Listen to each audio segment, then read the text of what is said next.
disponibiliza lá no canal do YouTube do NUPEG a palestra que foi dada para quem quiser conferir e assistir novamente. Professor Jean, a palavra é com você.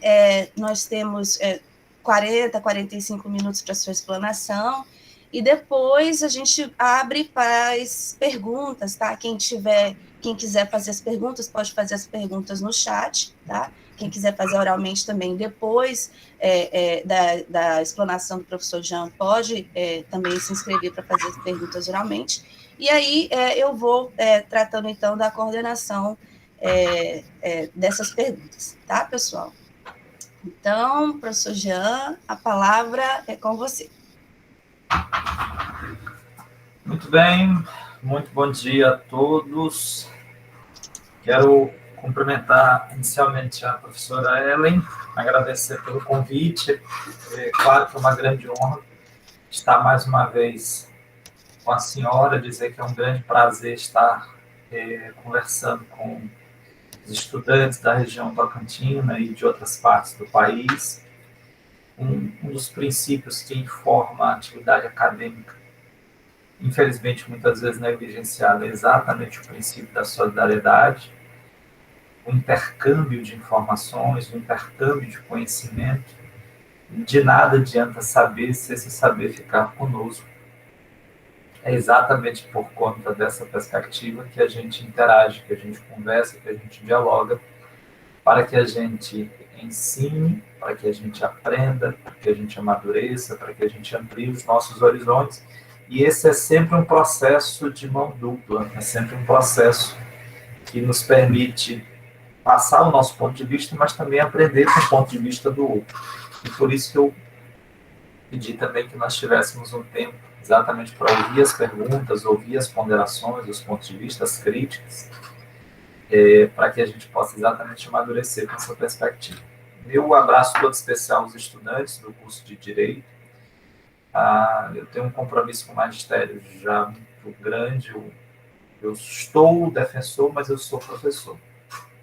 Eu nasci para exercer o magistério. Então é isso que eu faço com paixão não no sentido pejorativo, que infelizmente tem ocupado as redes sociais hoje, mas paixão no sentido de que eu sou apaixonado por aquilo que eu faço. E desde 2001, então já são 20 anos, 2 décadas de sala de aula, eu exerço o magistério com muito afeto.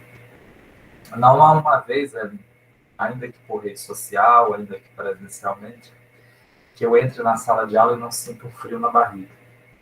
E eu acho que se um dia eu entrar na sala de aula e não sentir um frio na barriga, porque eu não estou dando mais importância para isso, eu tenho que fazer alguma outra coisa na minha vida, me dedicar à arte, à contemplação e à beleza, porque o magistério já não estará mais dando os resultados esperados.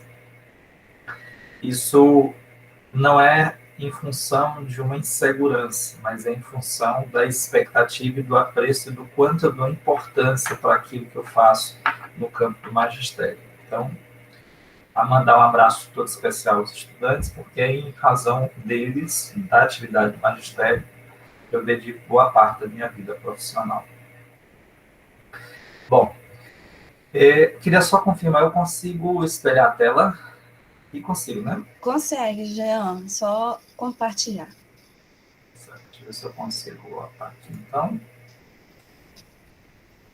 A Deise disse que não consegue parar de olhar para a sua biblioteca. Achou lindíssima. Muito obrigado. Na verdade, eu até queria que ela tivesse mais profundidade. Vocês veem aí uma tela do Prezi chamada Licitações e Contratos? Sim, conseguimos ver.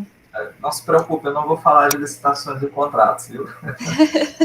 Quero só fazer aqui uma breve apresentação, curta, do que eu produzo aqui nas redes sociais, para que os alunos conheçam e possam seguir lá, tá? Certo. Tem um Instagram, Jean Nunes, que a gente já colocou, tem muito conteúdo lá, gratuito e bem interessante.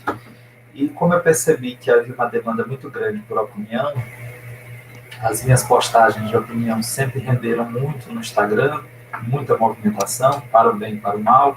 Resolvi criar um Instagram específico sobre opinião.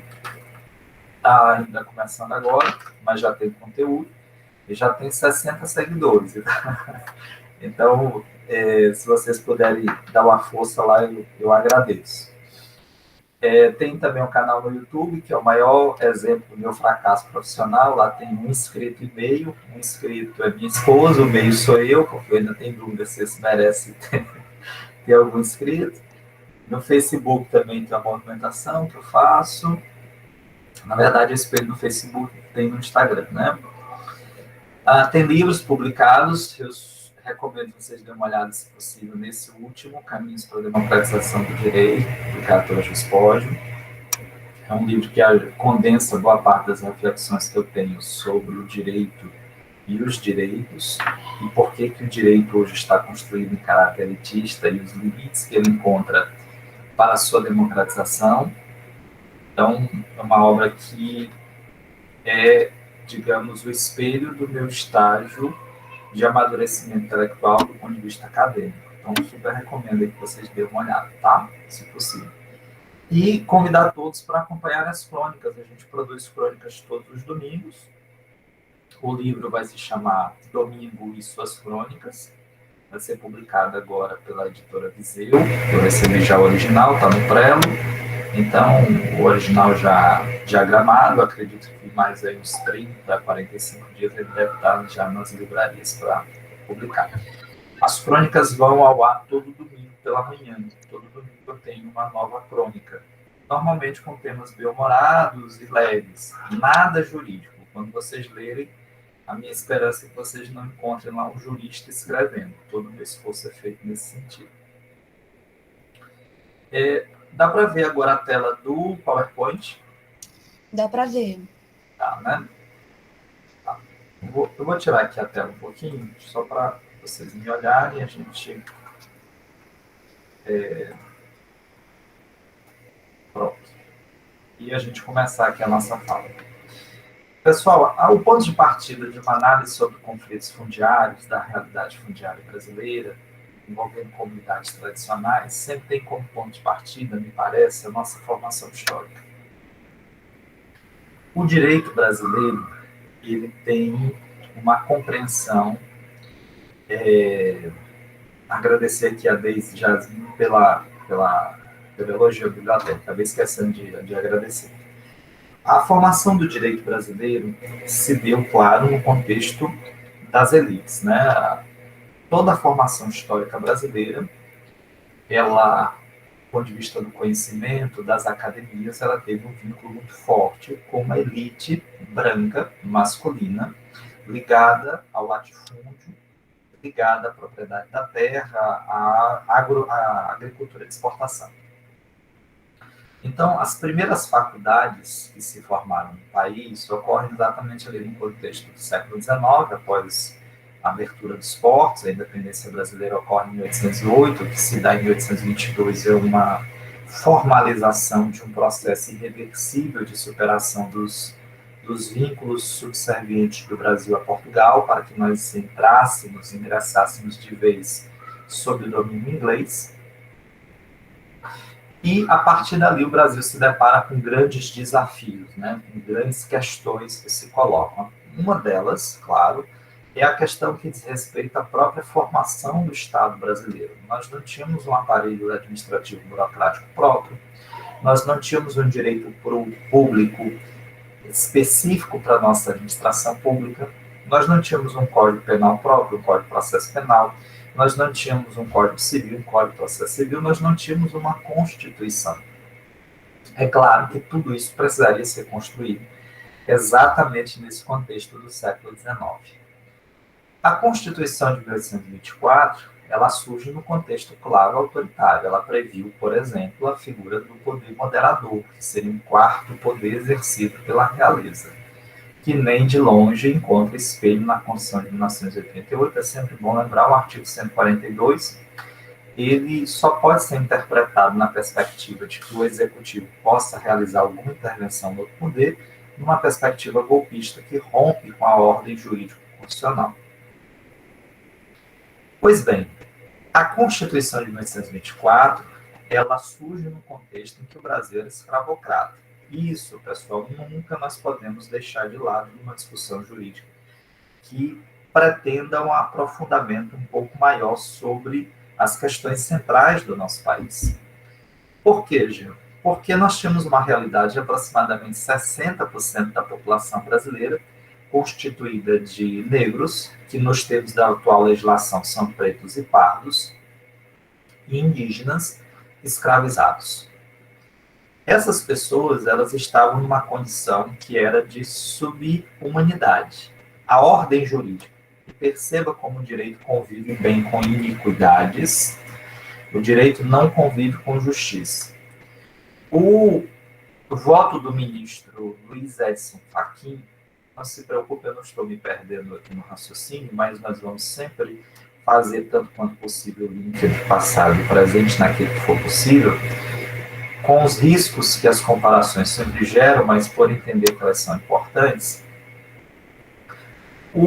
Os aplausos voltados ao voto do ministro Luiz Edson Fachin, entre outros aspectos, se dá pelo fato de que ele lá claramente se posiciona pela perspectiva da justiça em detrimento da perspectiva da segurança jurídica.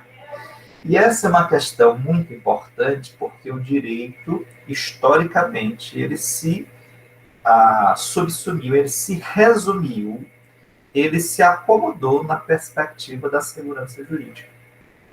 Historicamente, o direito existe para garantir segurança e não para garantir mudança, para garantir justiça, transformação. Esse é um aspecto muito importante, super recomendo que vocês, tanto quanto possível, leiam uma obra intitulada Crítica da Razão Indolente contra o Desperdício da Experiência, que é do professor Boaventura de Souza Santos, que é uma obra espetacular, em que ele desenvolve exatamente a perspectiva de que o direito, embora ele não seja tributário da modernidade, embora o capitalismo ele não seja um produto da modernidade, são processos que se desenvolvem em paralelo, fato é que o capitalismo reduz as energias transformadoras e revolucionárias da modernidade, que tinham como centro a razão, a mudança, a transformação, capaz de gerar, de implantar no planeta um estado, um reino de paz e bem-aventurança, de saciedade, de felicidade, acabar com a fome, com a pobreza, com a guerra, etc. Ele reduz essas energias emancipatórias à perspectiva da segurança para o desenvolvimento do próprio capitalismo. E qual é o instrumento que o capitalismo se utiliza para reduzir essa capacidade transformadora da modernidade? Revolucionário, eu diria, da modernidade. Exatamente o direito. Não só ele, o livro desenvolve outra perspectiva, pelo menos a ciência, mas o direito ocupa papel central nesse processo, ao reduzir essas energias emancipatórias, transformadoras, revolucionárias da modernidade ao próprio desenvolvimento do capitalismo. Então, tudo é possível desde que haja o capitalismo. Tudo é possível desde que o futuro seja capitalista. Nesse processo, o direito ele é reduzido, ele se torna um instrumento fácil, dócil, no cumprimento dos objetivos que estão relacionados à manutenção da ordem, da segurança, da estabilidade. Não é à toa que mais à frente um pouco o lema da bandeira brasileira, que ocupou tanto as redes sociais mais recentemente, seria exatamente ordem e progresso. Não só por isso, é claro que ali no contexto da virada do século você tinha um positivismo, não me refiro ao positivismo jurídico, lá de Kelsen, me refiro ao positivismo da sociologia de Augusto Comte, mas se insere nesse campo de conferir segurança e estabilidade às relações sociais. O direito, portanto, ele não está preocupado com a injustiça, ele está preocupado com a segurança. E por isso ele convive tão bem com iniquidades, e por isso ele construía juridicamente o argumento de que o indivíduo que era escravizado, os historiadores nem utilizam mais a expressão escravo, porque reforça uma perspectiva de naturalização. Na verdade, eles passaram por um processo de escravização, eles foram escravizados, eles não nascem escravos. O indivíduo que nasce escravizado, ou que era escravizado no curso da vida, ele perdia a condição de humanidade para juridicamente equivaler, ser similar à figura de um semovente. O que é o semovente do ponto de vista da teoria jurídica tradicional? É um bem. Aristóteles falava em instrumentos locali ao designar o escravo na antiguidade. É claro que o escravo na antiguidade tem uma realidade completamente diferente do escravo no Brasil colônia. Em todo caso, no Brasil Império, que nós estamos tratando agora, em todo caso, a relação é a mesma. A relação de que o escravo ele não é gente, ele é um objeto. Ele é capaz de falar, mas não é capaz de pensar, não é sujeito de direitos. Apesar de não ser sujeito de direitos, ele é sujeito de dever. Olha que contradição do sistema. Porque se um animal, um objeto, do seu proprietário, acaba ferindo, causando um dano a alguém, em tese o responsável seria o proprietário. Como foi que a ordem jurídica costurou uma solução para esse impasse metodológico e contraditório? O escravo não é sujeito de direitos, portanto, ele não pode ter acesso ao voto, não pode ter acesso à saúde, educação, nem políticas públicas nós tínhamos nesse período bem configurados. O Brasil estava todo em construção ainda, né? Aquilo que a gente chamaria de um direito à educação, mais tarde a Previdência, na década de 40 do século XX,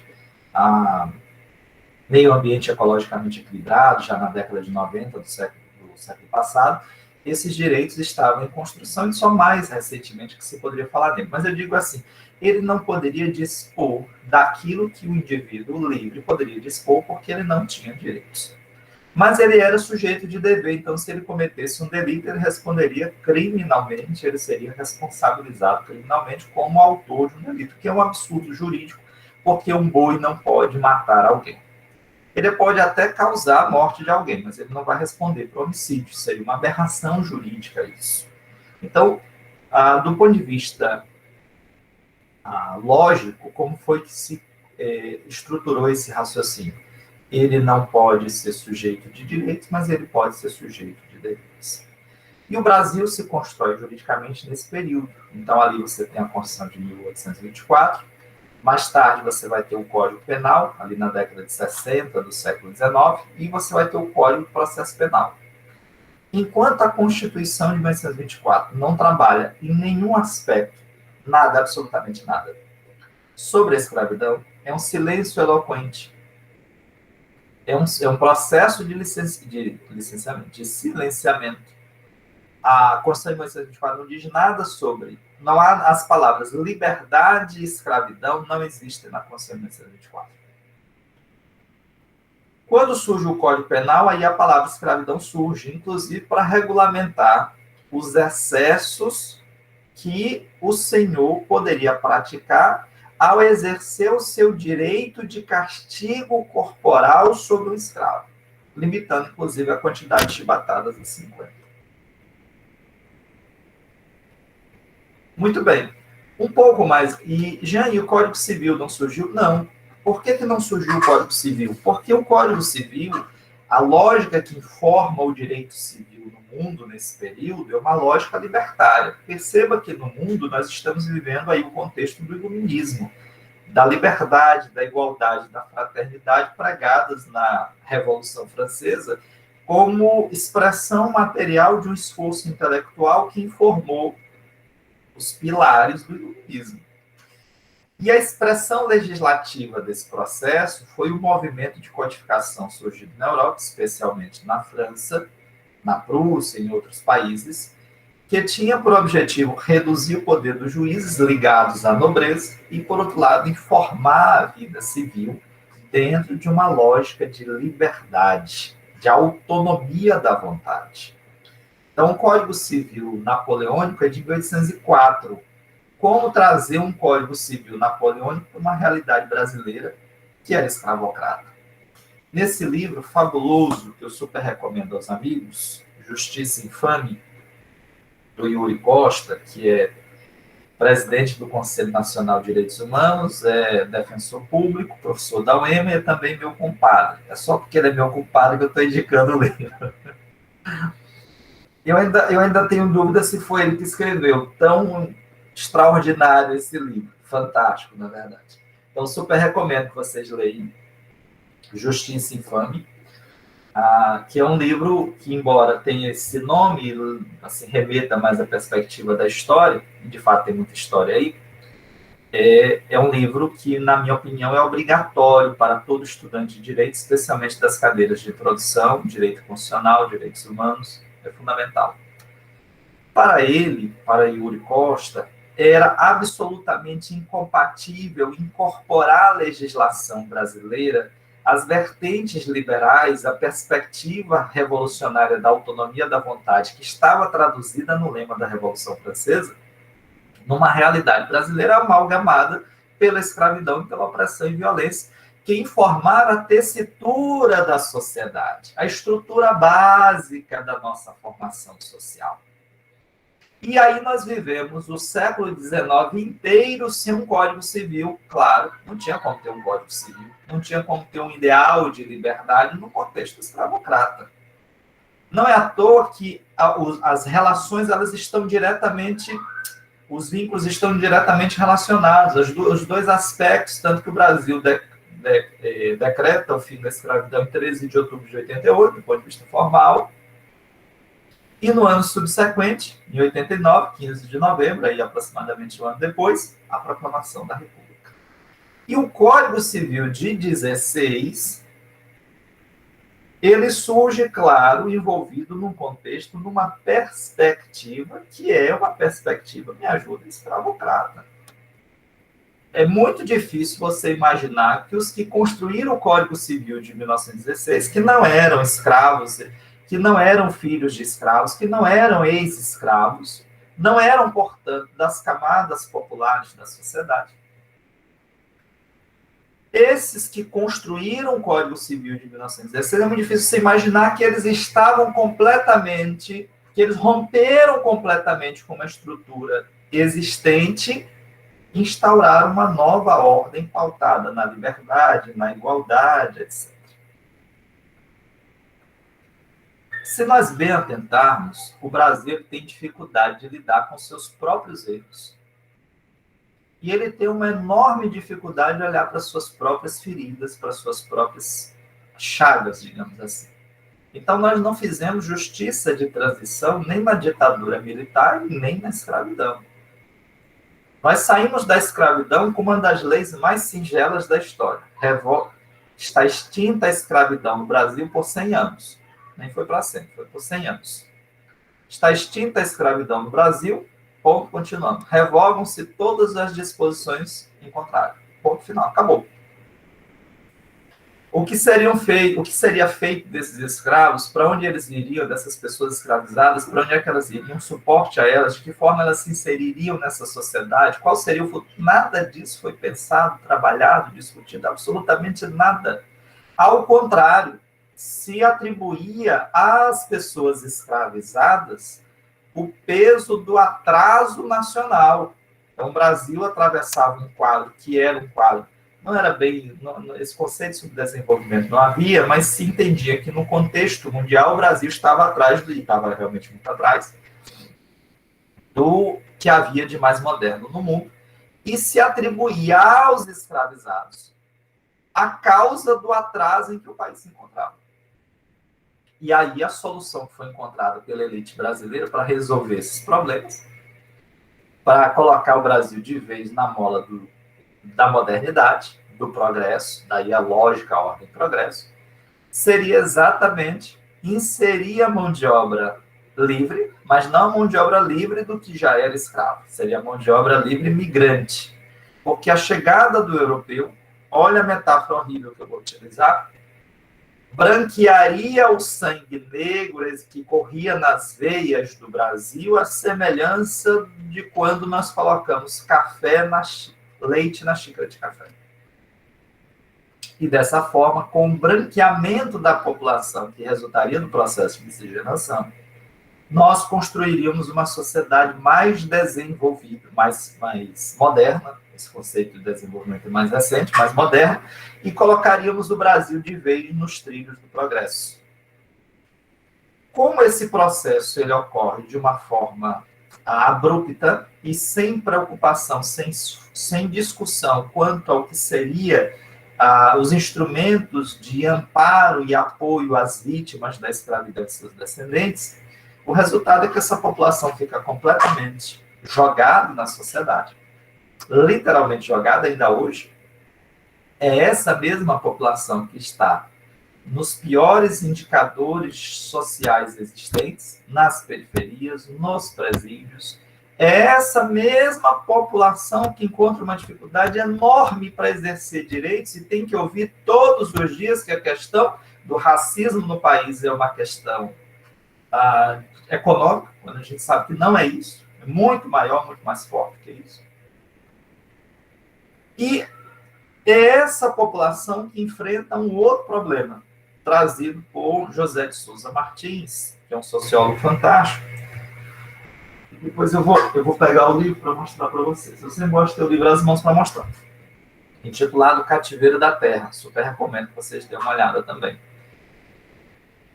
Nessa obra, o sociólogo da USP diz, olha, ao fim da escravidão, ao cativeiro da escravidão, se sucedeu o cativeiro da terra.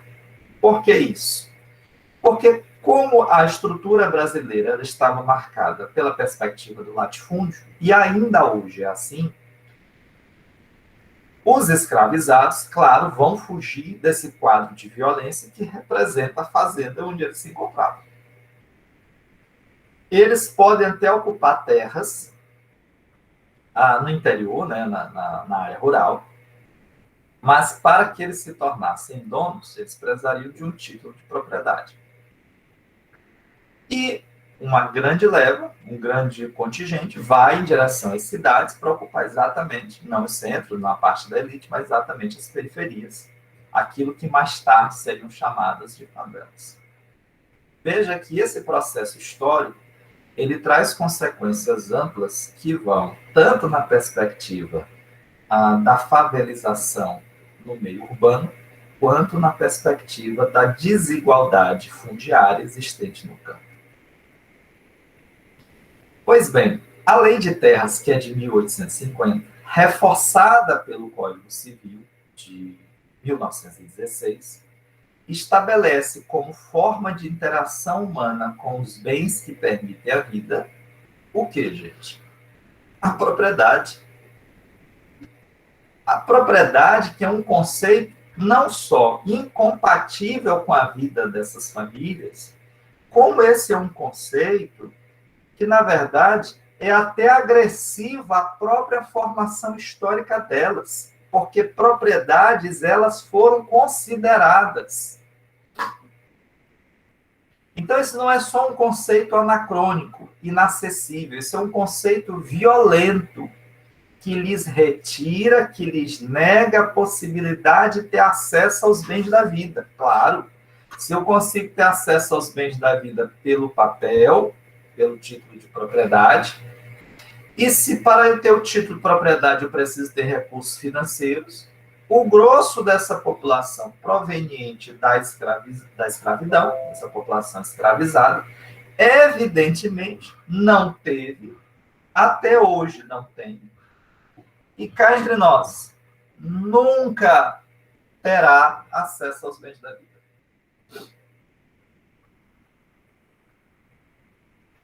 Essa realidade está na cidade, não é à toa que nós temos um quadro de situação irregular em todas as cidades brasileiras, e se processa no campo, pelas formas que nós já vamos comentar.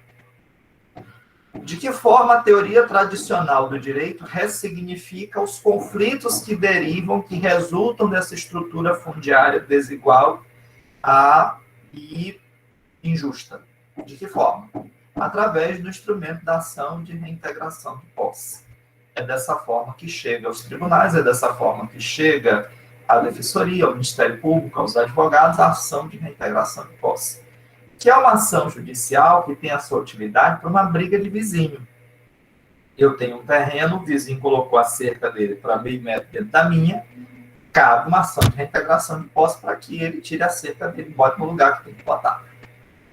Mas para dar conta de um processo histórico como esse, com a envergadura que ele tem, e fincado como ele está na estrutura básica da formação brasileira, essa ação é absolutamente imprestável e incompatível com a nossa realidade.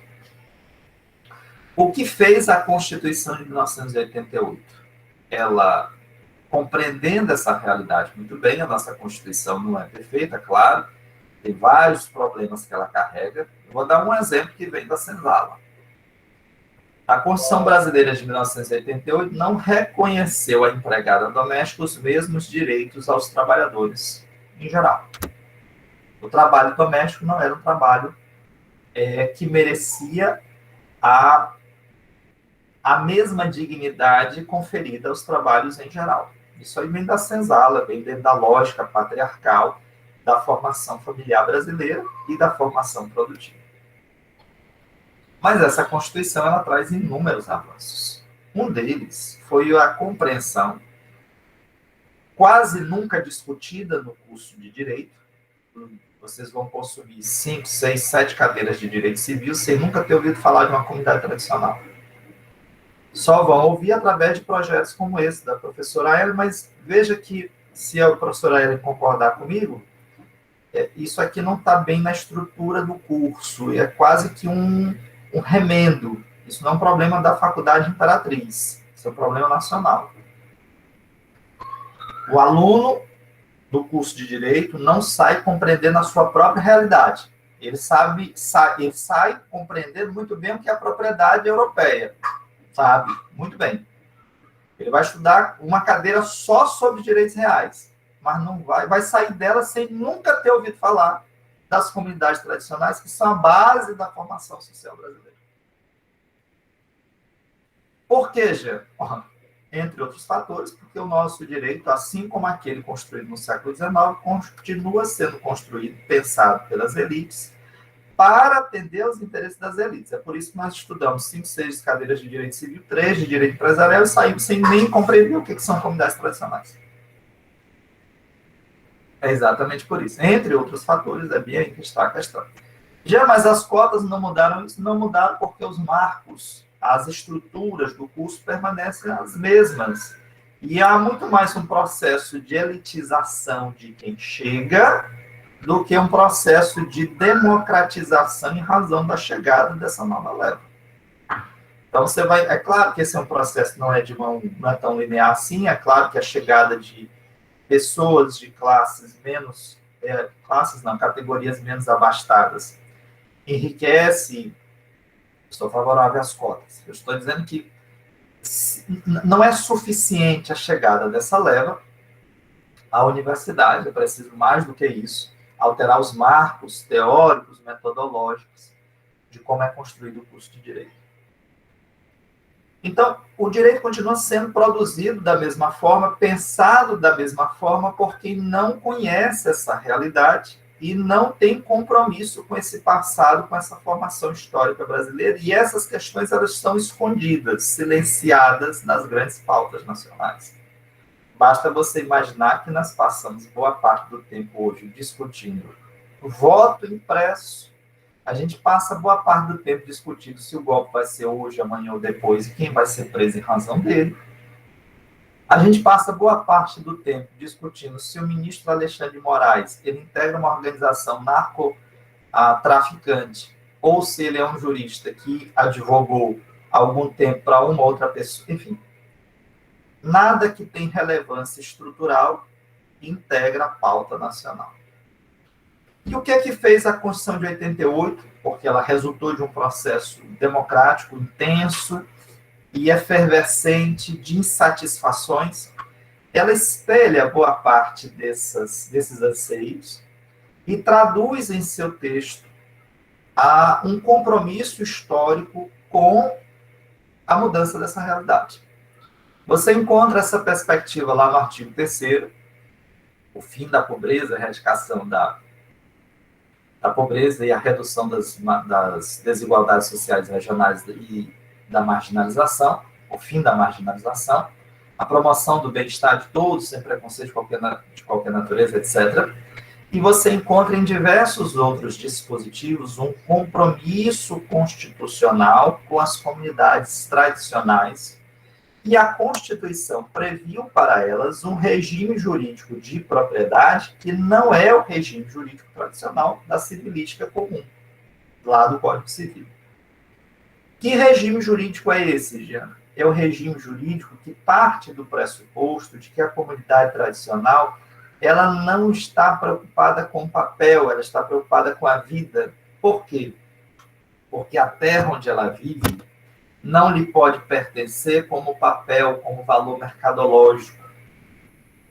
Ela tem com o território onde ela vive uma relação de identidade, de reprodução do seu modo de vida, de existência, de ancestralidade, de religiosidade, que não pode ser encapsulado, reduzido, amputado na perspectiva da propriedade formal do Código Civil.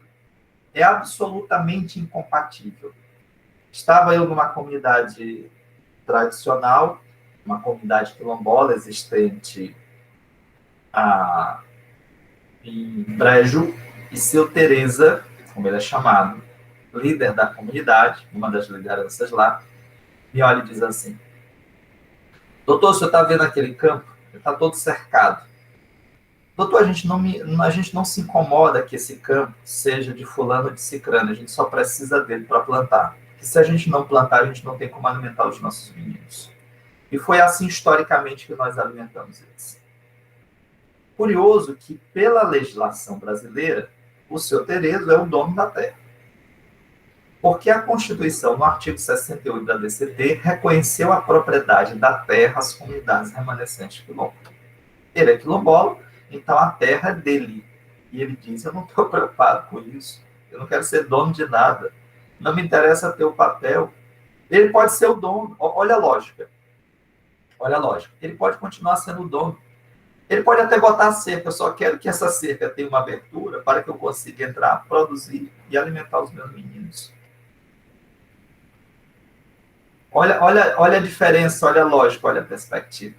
Então, a Constituição ela foi muito feliz ao estabelecer um outro regime de propriedade que é desconhecido dos juristas.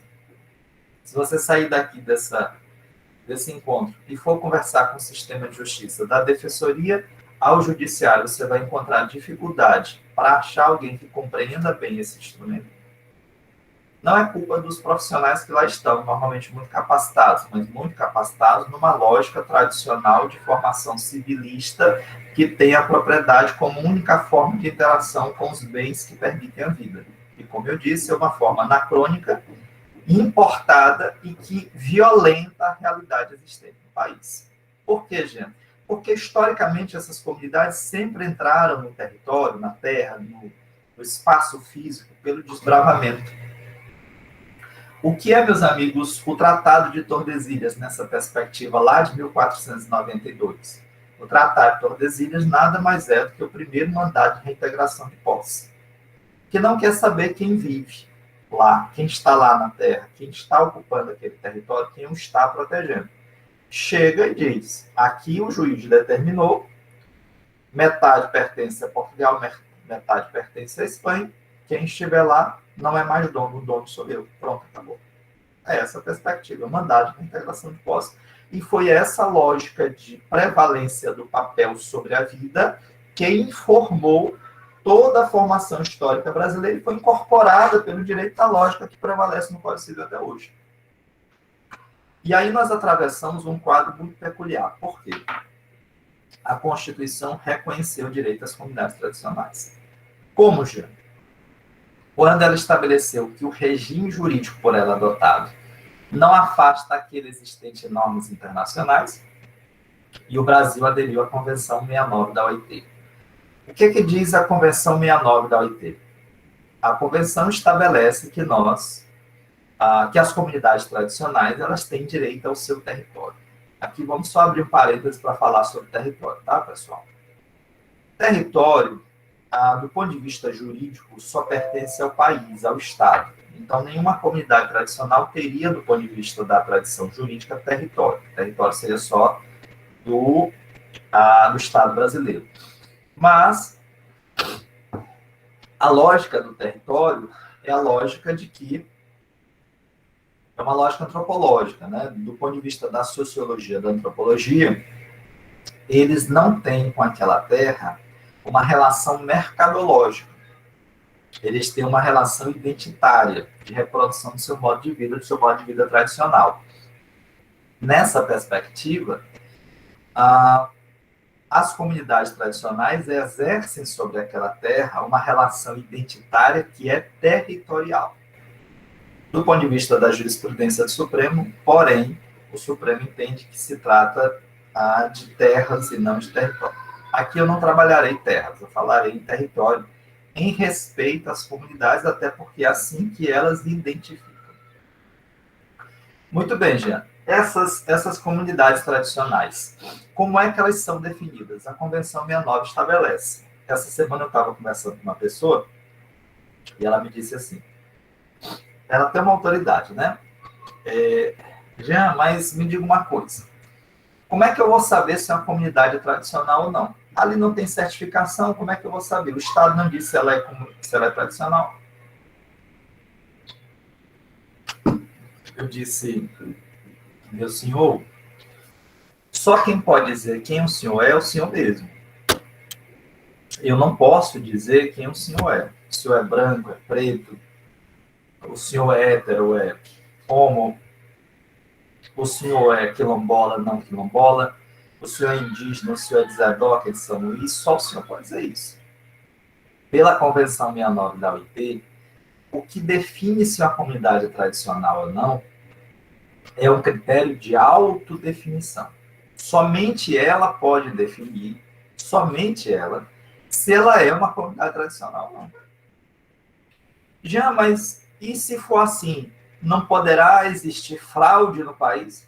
Claro que pode, claro. Fraude no país como o nosso tem para tudo quanto é gosto. Se a gente for por fraude, a gente fecha o INSS? A melhor solução para resolver o problema da fraude no INSS é fechá-lo? Se a gente for pela desonestidade, o Congresso Nacional tem que ser fechado? Eu tenho até medo de fazer essa pergunta.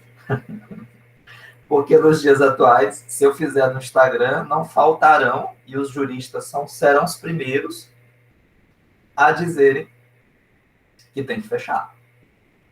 Porque muitos juristas defenderam na minha página, por exemplo, que a lei inconstitucional não deve ser cumprida, a decisão judicial inconstitucional não deve ser cumprida.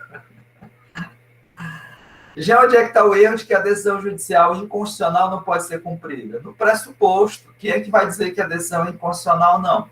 Se for por esse raciocínio, basta que o presidiário diga, olha, essa decisão é inconstitucional. Abra a porta da cadeia que eu estou saindo. Basta que o destinatário da pensão alimentícia diga, não vou pagar a pensão, não. Essa decisão é inconstitucional. E vou dizer mais, esse juiz, ele integra uma organização criminosa. Eu não pago. Acabou. Simples assim. Então, essa perspectiva é uma perspectiva, claro, que é, assim, reduzir demais o processo. Pode ocorrer fraude? Pode, embora não seja isso que se tenha verificado. Eu não tenho notícia de nenhum caso recorrente, assim, específico de fraude envolvendo comunidades tradicionais. Tem casos mais recorrentes envolvendo cotas raciais. Mas isso não quer dizer que a política de cotas não cumpra seu papel e a questão não seja aprimoramento do sistema. E não de retirar delas o direito fundamental que elas têm de dizerem o que elas são. São comunidades tradicionais. Então, quem define o que é uma comunidade tradicional é ela mesma. Agora, o regime jurídico que se aplica a elas varia bastante. Então, por exemplo, comunidades tradicionais quilombolas. Elas têm o direito de propriedade da terra, reconhecido pela Constituição, e que precisa passar por um processo de regularização fundiária quilombola. Eu tenho quase certeza que os amigos também não ouviram falar ainda desse processo. Talvez aqui pelo grupo de pesquisa que a professora Ellen conduz. Mas pela civilística tradicional, tenho quase certeza que não ouviram falar. O que é esse processo de regularização fundiária? É o processo que vai identificar, delimitar e demarcar o território quilombola para que a comunidade tenha sobre ele a propriedade coletiva. Olha como é interessante. Então, se eu tenho um assentamento do INCRA, por exemplo, o assentamento do INCRA, os lotes são divididos, cada pessoa vai ter o seu lote, e ela vai se tornar, daqui a algum tempo, proprietária desse lote, podendo fazer o que ela quiser, vender, enfim, fazer o que ela quiser. Não imediatamente, tem um prazo, mas ela vai poder fazer no futuro. Se for uma comunidade quilombola, não é assim que funciona. No caso de comunidades quilombolas, a propriedade é coletiva e vai pertencer a toda a comunidade de uma forma coletiva. Jean, quantas comunidades quilombolas nós temos no país? Aproximadamente 2.400 comunidades quilombolas. A maior parte delas localizada no norte e no nordeste. A maior parte. Não é à toa, né? Ainda hoje, se você olha a população, ela é majoritariamente negra, preta e parda, nessas duas regiões, indígena. Nessas duas regiões, ali da Bahia para cima, e a população que está no sudeste e sul é uma população ainda majoritariamente branca, e também muito de origem migrante, especialmente no sul do país. Daquele processo de miscigenação que se propunha lá atrás, como a gente havia pensado. Já estou encerrando, tá, professora? Aproveito já. Fique à vontade, professor. Estamos aqui aproveitando. Já concluindo. Então, há um processo de regularização fundiária quilombola. Como é que se dá esse processo? É feito pelo INCRA ou pelo Estado. Pode ser até pelo município. Pode? Pode. Se a terra é federal, então, em âmbito de território federal, de área federal, essa regularização fundiária tem que ser feita pela União. Se se trata de terra que pertence ao Estado, terra devoluta, em âmbito estadual. Poderia ser feita também a regularização fundiária pelo município. O que acontece? Para isso, a necessidade de realização de um estudo antropológico, que leva uns 6 meses para ser feito, e tem um custo para fazer georreferenciamento e fazer também a desintrusão. O que é a desintrusão? A pessoa que tem um título de propriedade dentro do território quilombola tem o direito de receber uma indenização para que ela saia de lá. Ela vai perder a sua propriedade ali, mas já é uma sobreposição de propriedades, exatamente. Por quê? Porque o direito das comunidades tradicionais, ouçam isso com atenção, o direito das comunidades tradicionais é um direito originário, antecedente a qualquer outro direito. Então, eu não posso levantar um título de propriedade e dizer que eu sou dono se esse território, se essa terra está sobre um território quilombola ou indígena, sobre uma terra indígena. O direito das comunidades tradicionais, ele é originário. Então, essa pessoa tem que sair dali, ela vai receber uma indenização, se ela tiver um título válido, ela será indenizada, e há necessidade ali de se construir e articular uma série de políticas que são provenientes do chamado Brasil Quilombola, que é um programa criado ainda no governo PT. Na verdade, a política de regularização fundiária quilombola é de 2004, do primeiro governo Lula.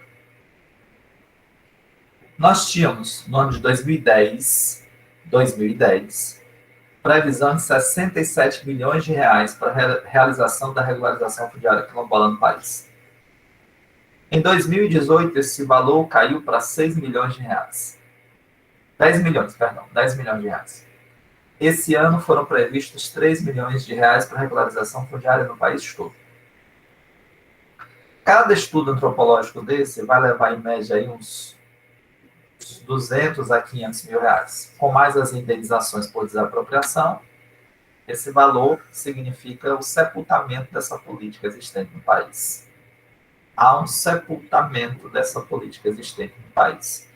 O José de Souza Martins falava sobre a condenação das pessoas à servidão da espera. Os quilombolas no país estão condenados à servidão da espera. Aí você me diria assim, mas já 3 milhões de reais é muito dinheiro. Não é, não. Na realidade brasileira, que tem um PIB de 4, quase 5 trilhões de reais, esse valor é insignificante. Sobretudo quando você considera que nós gastamos, por exemplo, com publicidade e propaganda, 500 milhões de reais. Então, é um valor absolutamente irrisório, a política está acabando no país. E com prejuízos gravíssimos a essas comunidades. Algumas pessoas nessas comunidades estão dizendo, não sou mais quilombola, eu quero ser assentado, eu quero ser qualquer outra coisa, porque se eu disser que eu sou quilombola, eu estou esperando por uma regularização que nunca vai chegar. Olha o processo de violência, mais uma vez, sendo reproduzido. Ela tem que negar o que ela é, o que ela sente ser, para ver se ela consegue sobreviver. Sobreviver. O regime jurídico dos indígenas é muito diferente, porque ali se entendeu já há bastante tempo, deixa eu ver, desde a Constituição, salvo engano, de 46, salvo engano, não tenho certeza agora, salvo engano, desde a Constituição de 46, que a terra pertence à União, e os indígenas têm sobre o território um usufruto dessa terra, podendo dele se valer, mas na verdade ali seria um bem de uso especial pertencente à União, mas o direito de uso da terra demarcada pelos indígenas é um direito também igualmente originário, e é para onde caminha, se tudo for nesse rumo, o Supremo Tribunal Federal, com essa decisão que deve ser proferida na semana que vem sobre o marco temporal das terras indígenas. Senhores, para que a gente possa iniciar os nossos debates, eu acho que aí nós já temos alguns elementos para que a gente possa começar, e eu fico à disposição para questionamentos, dúvidas e críticas. Muito obrigado a todos. Obrigada, Jean. Foi maravilhosa essa colocação, né? Que essa construção, esse raciocínio que tu veio fazendo, pegando desde as bases históricas. Então, é muito interessante, porque, por exemplo, a gente chama para tratar conflitos socioambientais, defesa de direitos fundamentais, mas é necessário conhecer, né, os pressupostos, né, as raízes, né, como tudo isso veio se movimentando até a gente chegar nessa situação, né, que a gente se encontra. Mas, assim, eu sei que tu tem muita experiência na defensoria, né? E essas questões, elas chegam na defensoria.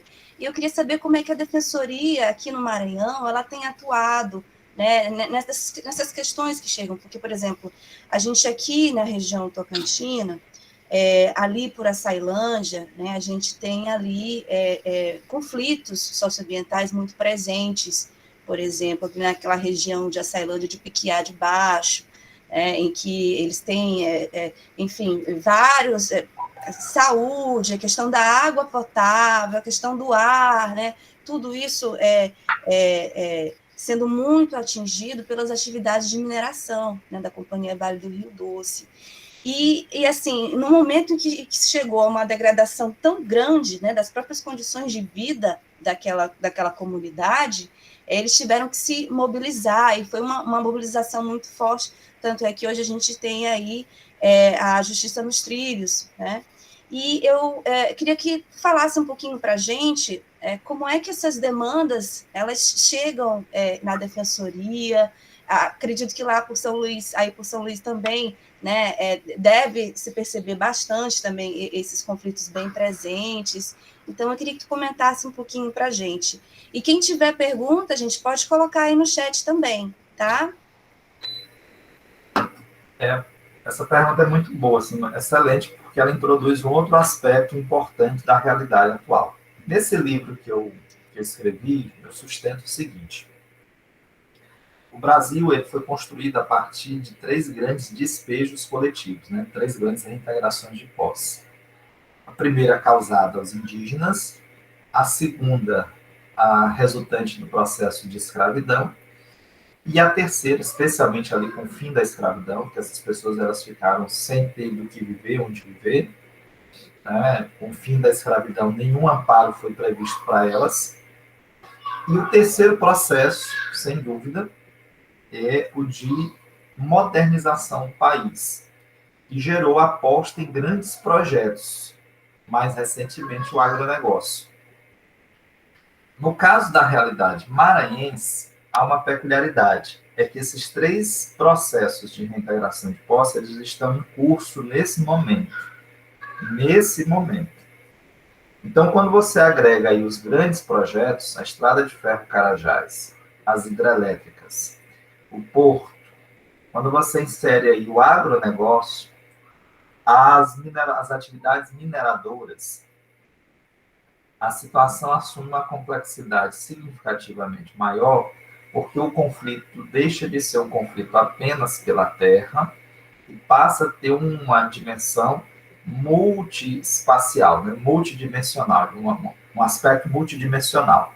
Então, nós estamos acompanhando, por exemplo, comunidades que são impactadas pelo agronegócio. O agronegócio ele representa 1/3 do PIB brasileiro. Então, é algo considerável que gera riqueza, não tenho dúvida.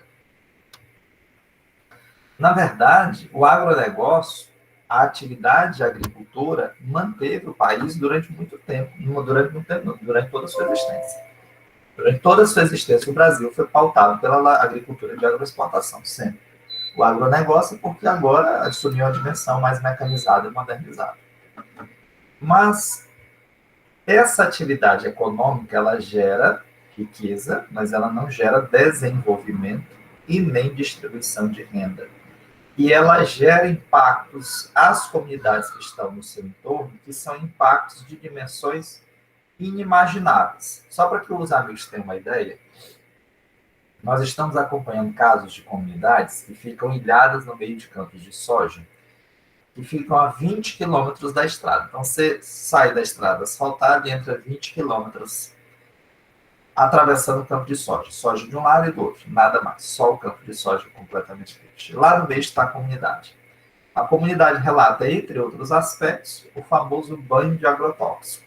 Ela está passando por ali, a pé, de bicicleta ou de carro, e a pulverização do agrotóxico alcança a sua pele, a sua respiração, o seu rosto, o seu cabelo. Só para que você tenha uma dimensão dos problemas que isso gera. E qual é, assim, como é que isso foi feito? Como é que isso foi pensado? O Brasil sempre apostou em grandes projetos. Então, o agronegócio vai alavancar, vai tirar o pé da lama do país, nós vamos enriquecer. A Estrada de Ferro Carajás, com a mineração, nós vamos economicamente subir muito. A construção da hidrelétrica vai fornecer energia, tudo vai mudar. Na prática, esses projetos têm sido executados sem levar em consideração a realidade existente no local e desorganizando o modo de vida de tudo que está ao seu entorno, em várias dimensões. Quando o campo de soja chega e subtrai 20 quilômetros de território, eu não estou falando de 20 metros, nem de 20 hectares, estou falando de 20 quilômetros de extensão, em linha reta. Tira a terra, tira a forma tradicional dessa comunidade viver e impacta a sua renda, impacta a sua saúde, impacta o seu modo de vida tradicional. Então, essas questões têm chegado à defensoria sob as mais diversas formas, tanto a disputa pelo território, para que ela consiga sobreviver naquele território, quanto a dimensão do aspecto da poluição, quanto do aspecto da manutenção do seu modo de vida tradicional. No caso de Pequiá de Baixo, por exemplo, quem de fato tem atuado mais à frente é os grupos de defesa de direitos humanos lá de Açailândia, a Justiça nos Trilhos, a Igreja Católica pelos Padres Comunicanos tem uma atuação formidável nesse campo, a Defensoria do Ministério Público incorporado também, essa luta, mas muito mais à frente, a luta primeira deles, na perspectiva de que essa comunidade seja dali retirada e ela passe a ter um espaço próprio para viver longe da poluição e daquelas condições que são absolutamente degradantes, né? Então, esses casos, eles chegam em dimensões as mais diversas da defensoria. Tanto a disputa pelo território, criminalização dos movimentos sociais, chega pela perspectiva da insatisfação. É o que eu costumo dizer. O assistido da defensoria não costuma levar para a gente uma pretensão jurídica. Ele leva a uma injustiça. E a gente precisa traduzir esse sentimento de injustiça numa pretensão jurídica. E esse é um grande esforço, um grande desafio. Então ele chega dizendo, doutor, a gente tinha aqui o piqui, a gente tinha o bacuri, a gente tinha a caça, que a gente não vendia, mas a gente de vez em quando consumia, porque às vezes não tinha carne para comer, essa era uma fonte de alimento. A gente tinha um modo de vida que se perdeu. E a gente não tem mais nada disso, não recebeu nenhuma compensação, nada. Então, chegam das mais diversas formas com os sentimentos de injustiça e insatisfação pelo que está ocorrendo. E aí, há uma outra questão de, digamos assim, um outro desafio, que é tentar traduzir essas injustiças em pretensões jurídicas num direito que não as reconhece, num direito que historicamente diz não. Eu vou dar um exemplo para vocês.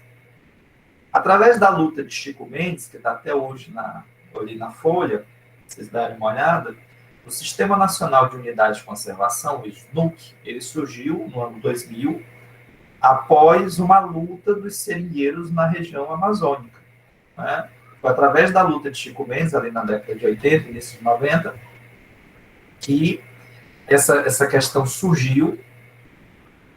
Houve a criação de normas menores, decretos, para proteger essas unidades de conservação, e mais tarde a lei do Sistema Nacional de Unidade de Conservação. Se você pega o mapa da região amazônica, as áreas protegidas são exatamente as áreas onde vivem comunidades tradicionais. Por que as comunidades tradicionais protegem o meio ambiente? Não é porque tem um título que pode negociar na bolsa. Não é porque elas avaliam que dessa forma aquela terra ficará mais valorizada para venda.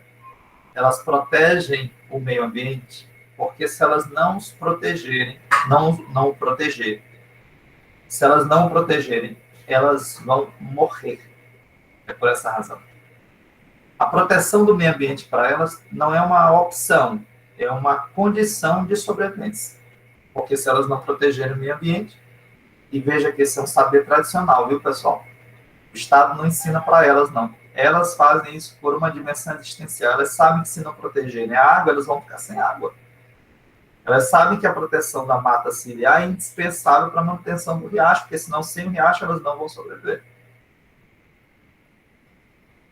Então, a lei que criou o Sistema Nacional de Unidade de Conservação previu entre as unidades de conservação e as atividades humanas uma área que se chama de zona de amortecimento, para reduzir os impactos em dupla face da unidade de conservação para as atividades humanas, das atividades humanas para as unidades de conservação. Essa mesma zona de amortecimento não tem previsto em legislação entre um campo de soja de 20 quilômetros de extensão e uma comunidade tradicional, por exemplo. Não tem. De modo que o campo de soja, às vezes, fica a 6 metros da casa da pessoa. Imagina, a 6 metros da sua casa ocorrer a pulverização aérea de agrotóxico. Como é que você fica? Como que fica? Então, o direito, a legislação brasileira não está comprometida, ela não está preocupada em colocar essas questões em evidência. Não, há uma dificuldade, mais do que isso, há um processo que dificulta historicamente a absorção do direito por demandas que não compõem um horizonte estrito de interesse das elites, geralmente ligadas ao agronegócio, ao capitalismo em geral, não só ao agronegócio. Então, daí um papel importante que a gente pode desempenhar no campo do direito, de levar essas questões, de provocar essas reflexões e traduzir isso em jurisprudência, mudanças de paradigma, mudanças legislativas para um outro padrão civilizatório, que é pautado na reciprocidade, no respeito. Quando eu passo com um avião, com agrotóxico, em cima de uma casa, ou nas proximidades dela, sabendo que esse veneno vai atingir essa casa, o que falta aí é dignidade, é respeito, reciprocidade, no mínimo, no mínimo. Basta qualquer um de nós se colocar no lugar de quem está naquela casa, naquela comunidade tradicional. É só a gente inverter a lógica.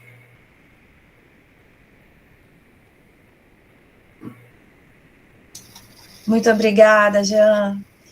Bom, a gente tem aqui perguntas da Maria Helena Ramos, da Amanda Vieira e da Maria Júlia Borges. Vou ler aqui a pergunta da Maria Helena. Ela colocou assim: professor, muito obrigada pela exposição, foi maravilhoso. E eu fiquei me perguntando se a propriedade quilombola fosse considerada como bem público, como os territórios indígenas.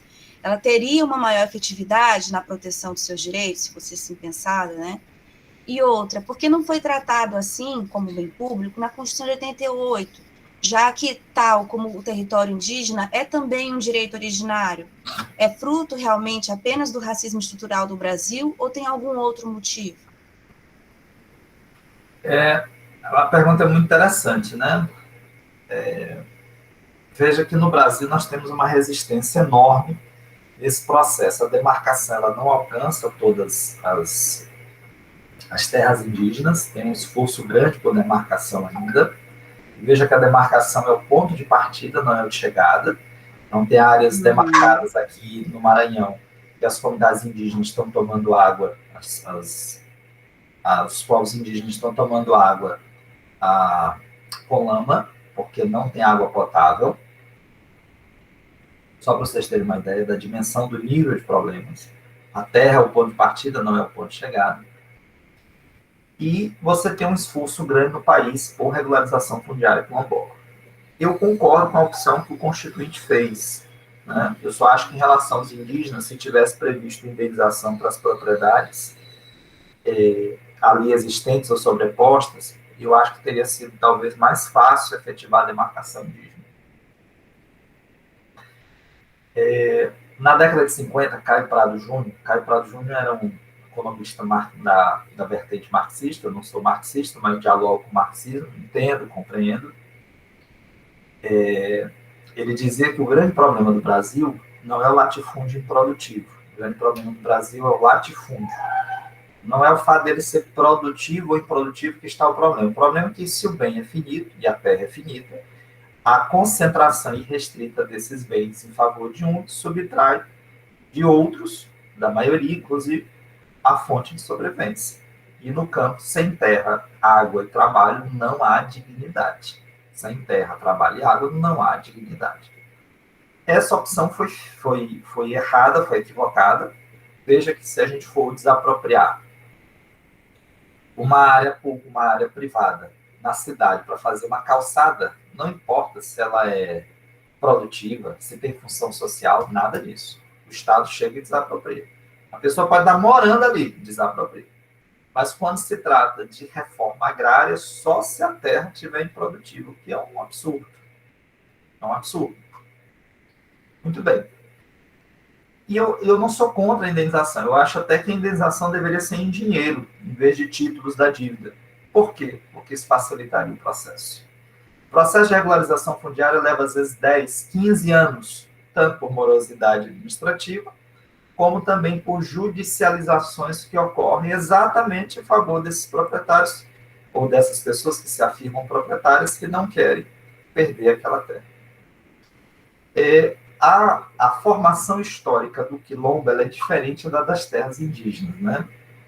A das terras indígenas foi prevista como terra pública dentro de uma lógica já da tradição da Constituição, como eu disse, foi desde a Constituição de 46, que foi prevista essa perspectiva de que a terra indígena seria pública, um bem de uso especial, cabendo aos indígenas o usufruto.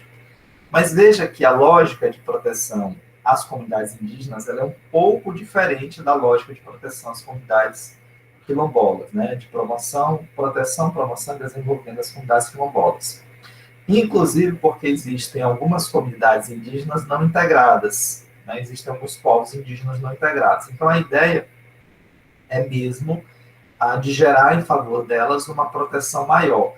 Já em relação aos quilombolas, a perspectiva é maior de integração com a vida típica da realidade do branco, do que está aqui fora, digamos assim, né?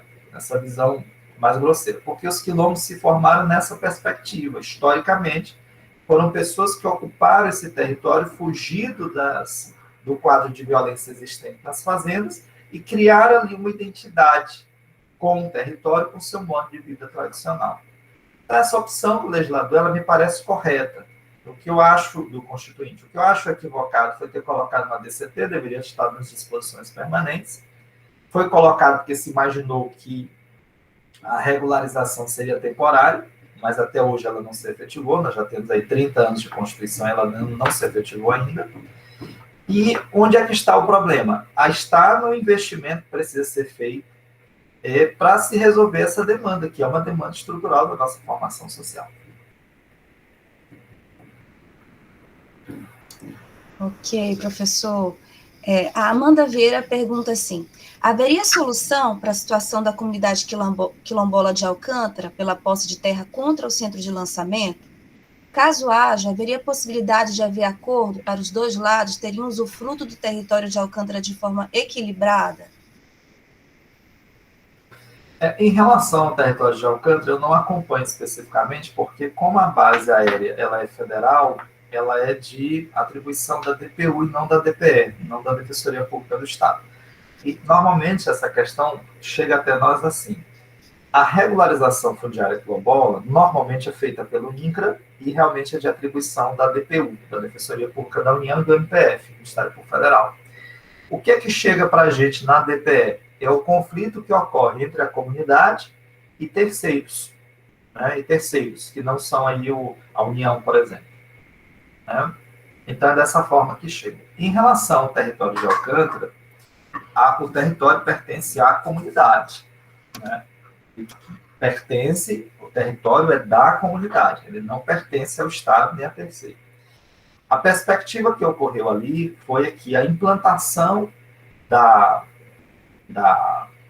base, ela não levou em consideração a consulta prévia, livre e informada das comunidades tradicionais, ali existentes da comunidade quilombola, nos termos em que define a Convenção 69 da OIT, e ela se pautou na perspectiva de agrovilas, que não atenderam as demandas dessa comunidade, são políticas feitas de forma unilateral, e na expulsão de muitas delas que vieram compor bairros aqui, periféricos aqui.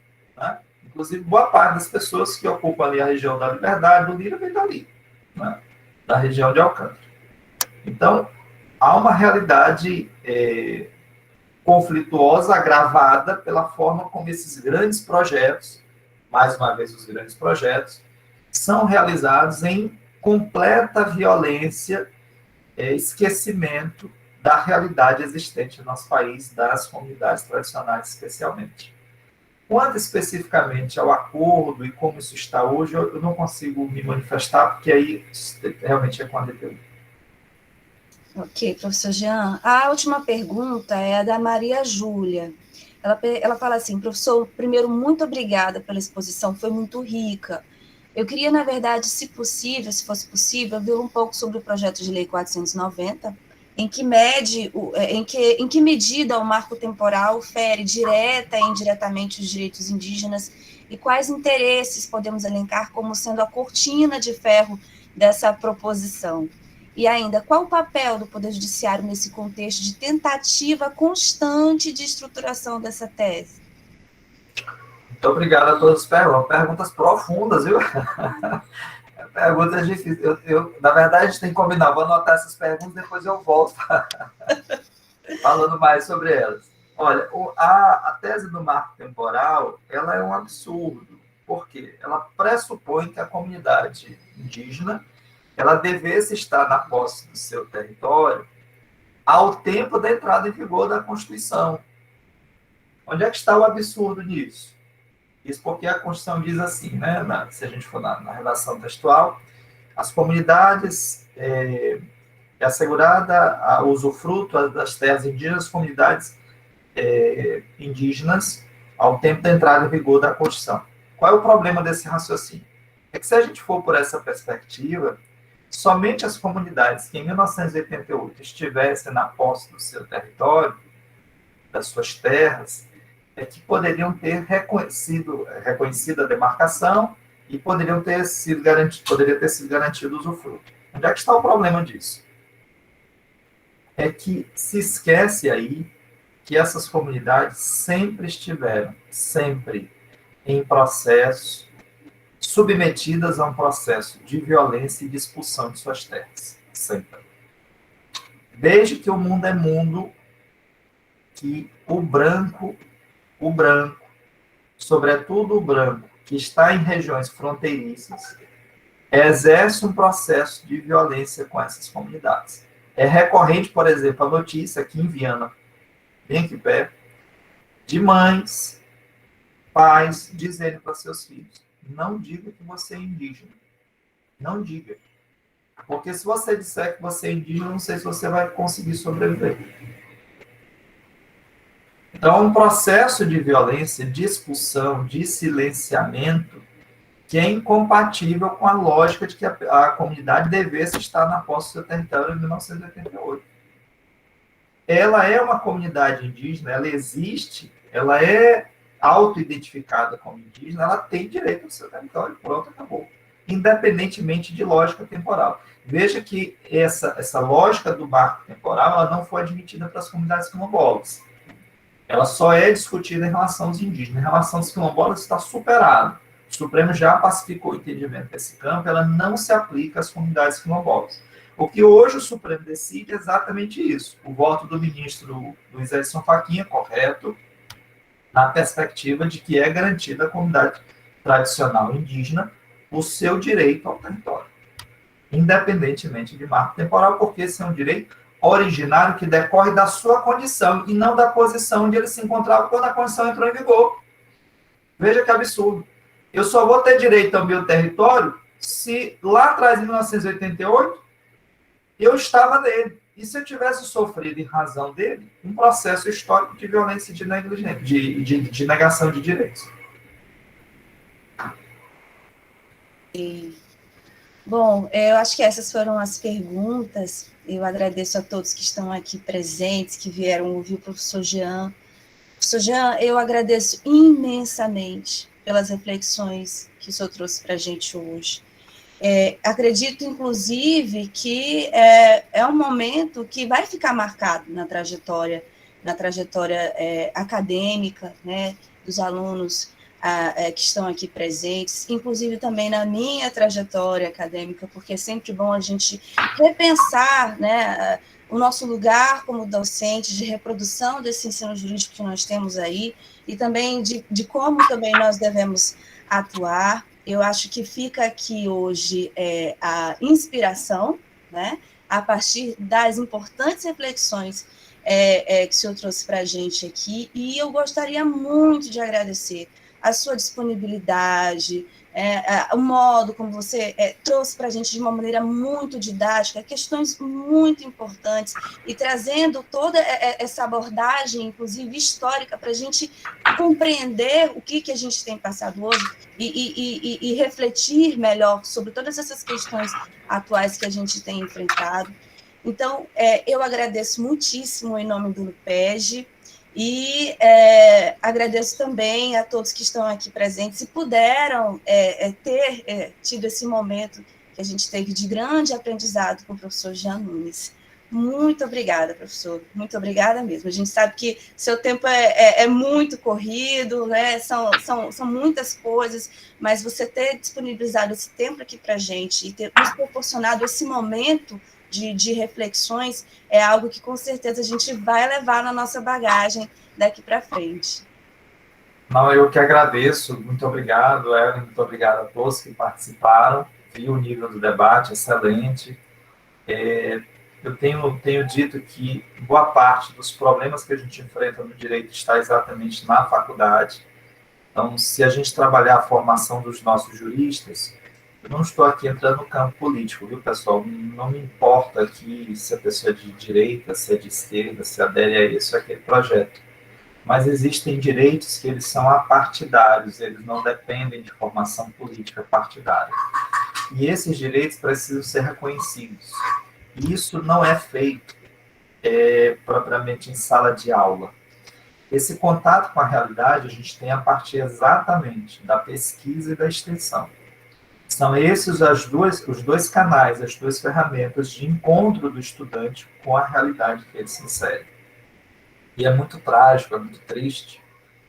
Eu passei no concurso para defensor público, em primeiro lugar, quando eu estava no último período da faculdade. Mas eu olhando para trás hoje, eu vejo que eu saí de lá sem saber do que era quilombola, que era indígena, que era regularização fundiária, que era TFD. Eu não sabia o que era um alvará judicial em favor de uma pessoa que teve um parente que faleceu, que o dinheiro ficou retido no banco. O que demonstra que eu saí muito bem formado para a lógica tradicional que está aí, mas sem conhecer a realidade do meu próprio povo, com a qual eu trabalharia e trabalho até hoje. Daí a importância de nós repensarmos os nossos marcos de formação dentro da grade curricular do curso de Direito, o investimento em pesquisa e extensão, exatamente para que a gente consiga encontrar essas demandas. Se a gente não for atrás, elas dificilmente vão chegar, ou com a complexidade que deveriam chegar, para que todos nos encontremos, o tanto quanto possível, quanto antes possível, no mesmo patamar civilizatório. Nesse momento que a gente consegue fazer uma discussão de alto nível como essa pela internet, tem indígenas que não têm água potável. Tem comunidades tradicionais que não têm terra para produzir o maxixe para comer. Nesse momento, existem pessoas que estão sofrendo um agrotóxico na pele ou respirando o resultado da excrescência que vem da mineração. Então, é preciso construirmos patamares civilizatórios para todos, porque, como bem disse Hannah Arendt, o que nos torna humanos não é o que Platão falava, a condição de animais políticos. É o fato de que todas as nossas atividades estão condicionadas pelo fato de que nós vivemos juntos. Se nós vivemos juntos, é em favor de todos e não do salve-se quem puder, que deve estar nossa atuação enquanto profissionais do direito. Muito obrigado a todos. Muito obrigada, professor. Muito obrigada mesmo.